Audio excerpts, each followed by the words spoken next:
Ok, salut les résistants. Une vidéo qui m'a été extrêmement demandée sur la chaîne, c'est l'eau. Comment est-ce qu'on fait pour avoir de l'eau n'importe où? Je vais littéralement vous donner un guide complet. Et après, c'est à vous d'aller mettre en pratique sur comment est-ce qu'on fait pour filtrer de l'eau.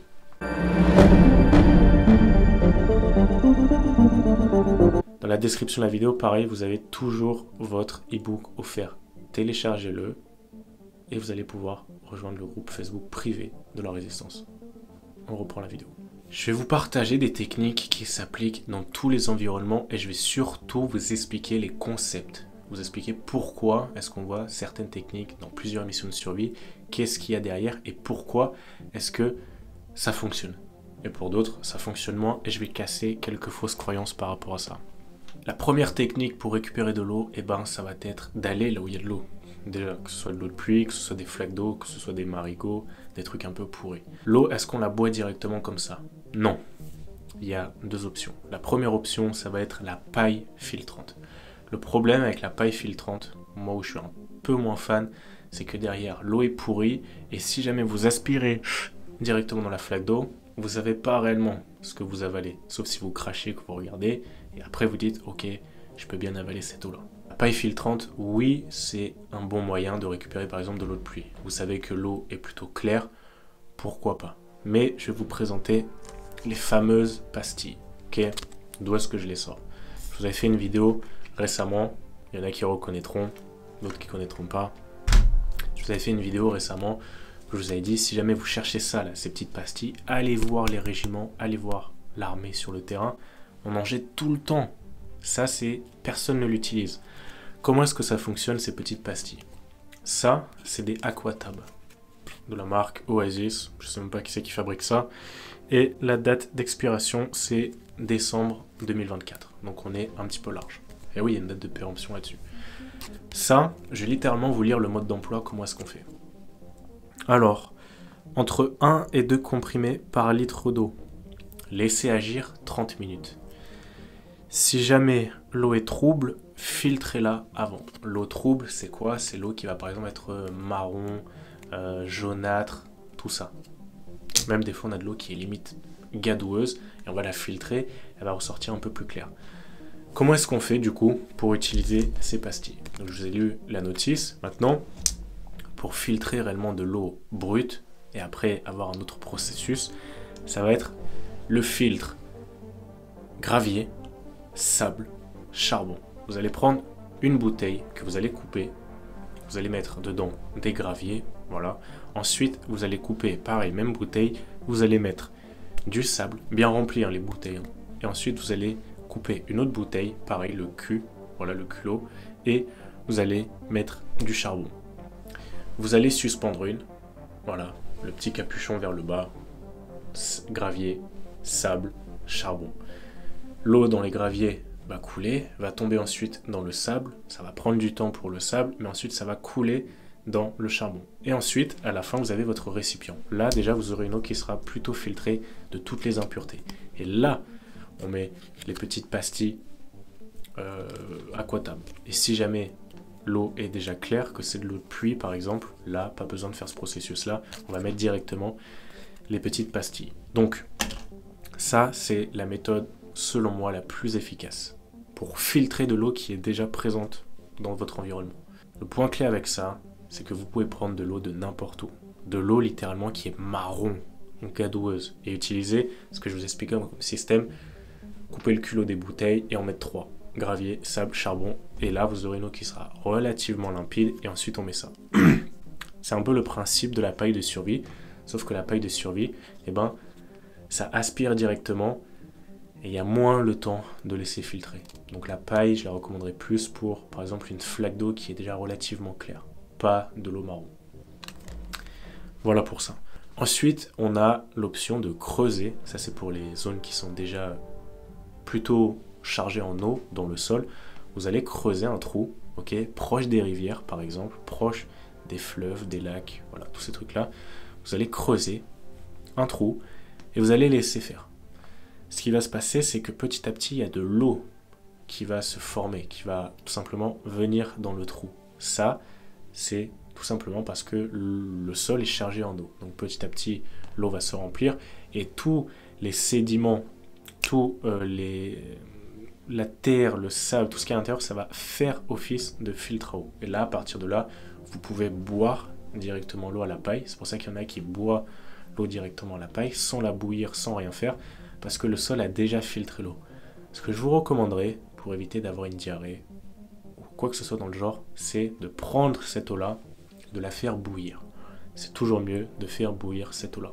Donc là, pareil, je vous ai donné une troisième technique, bouillir l'eau, simplement.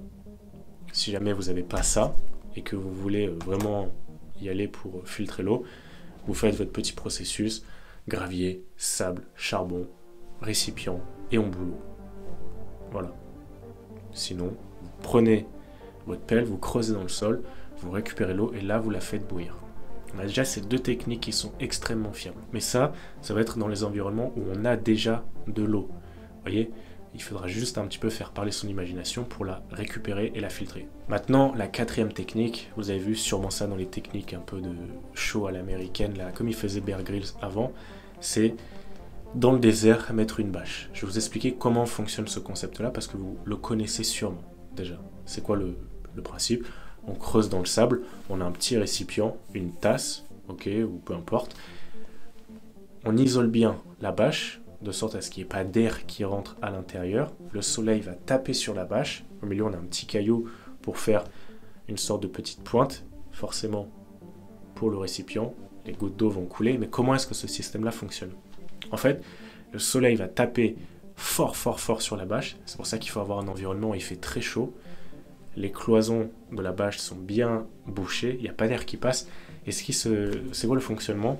C'est que l'eau, l'humidité qu'il y a dans l'air, va s'évaporer, enfin dans l'air, entre la bâche et le sable. L'humidité qu'il y a va venir, hop, relever, faire de la condensation, et ensuite, hop, les petites gouttelettes vont petit à petit venir sur la pointe, au milieu de la bâche, et là, tomber dans le récipient. Cette technique-là fonctionne très bien, mais c'est très très long.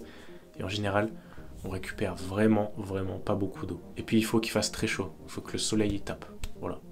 À minima, 30 degrés, voire des fois 25 degrés, ça pourrait le faire, mais il faut que le soleil tape quand même. En France, on peut le faire. À la plage, vous essaierez si jamais vous avez la patience. Ce que je vous recommanderais, c'est d'utiliser une bâche qui est transparente. Comme ça, vous pourrez voir. Évitez d'avoir une bâche qui est noire, bleue, où on ne peut pas voir à travers. Ayez un film plastique ou une bâche réellement transparente. Et vous pourrez voir réellement en temps réel l'avancée. Ça vous évitera de démonter le système et potentiellement de casser le processus. Donc, bâche plastique, film plastique blanc. Ensuite, quand on est dans un environnement proche de la mer, qu'on a de l'eau de mer, là, effectivement, on ne peut pas boire l'eau de mer comme ça. Ça va vous tuer, ça va vous flinguer les reins et ça va surtout vous déshydrater. Donc, comment est-ce qu'on fait de manière très très simple pour récupérer de l'eau? De l'eau de mer, qu'on peut boire ensuite. À volonté, parce que là, il y a déjà de l'eau en grosse quantité, maintenant il faut juste qu'elle soit potable. C'est très simple. Vous allez remplir une marmite, une casserole, je recommanderais une marmite quand même. Plus elle est grosse, mieux c'est. Par rabord, vous allez comprendre pourquoi, vous allez la remplir à moitié. C'est pour ça qu'il faut qu'elle soit assez grosse. Vous allez prendre un couvercle, vous savez les couvercles de casserole là, hop, on lève comme ça. Mais à la place de mettre le couvercle comme ça, vous allez le retourner, de sorte à ce qu'au lieu que ça fasse comme ça fasse comme ça. Vous allez bouillir cette marmite sur un feu à ébullition, et à l'intérieur de la marmite, là où il y a l'eau, vous allez poser un petit récipient, comme par exemple un cul de poule, ou, moi c'est ce que je vous recommanderais, un cul de poule en métal, ok? Vous allez le mettre à l'intérieur sur l'eau, d'accord? Sur l'eau. Et en fait, c'est le même principe que l'évaporation. Le couvercle retourné, l'eau va bouillir, il va y avoir de la condensation, de l'évaporation, le sel va rester au fond, l'eau, vu que c'est plus léger que le sel, va s'évaporer, hop, va faire des gouttelettes, et là, ça va tomber petit à petit dans votre cul de poule. C'est comme les pâtes. Vous voyez, quand vous faites cuire des pâtes, vous avez votre couvercle, comme du riz, l'eau bout, et là vous avez plein de petites gouttelettes de condensation, donc soit des fois on les remet dedans, on incline, on remet dedans, soit faites ce que vous voulez avec. Là c'est le même principe, nous on veut récupérer cette eau là parce que c'est l'eau qui sera enlevée des sels, enlevée de toute pollution.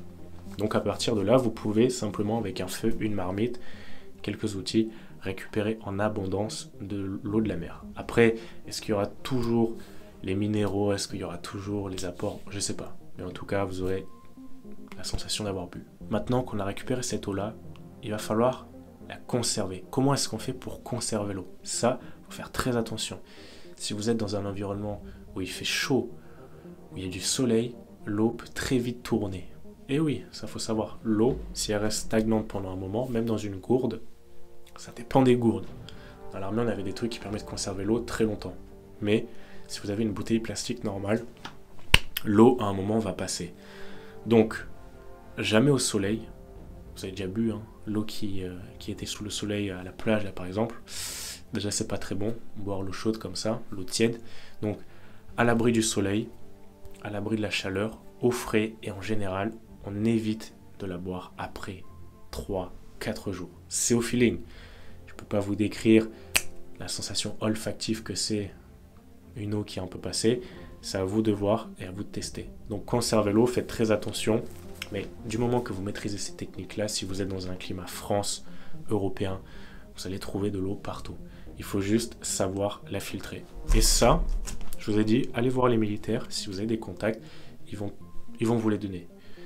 Si en plus vous leur donnez un petit billet de 20-30 euros, parce que c'est un peu plus cher je pense dans le civil, vous allez en récupérer à foison, vous en faites pas. Ou sinon vous ramenez de la bière ou ce que vous voulez, des cacahuètes. À l'armée on aime bien les cacahuètes. Voilà, donc la vidéo est terminée, j'espère qu'elle vous aura plu et je vous dis à très bientôt. Ciao la résistance.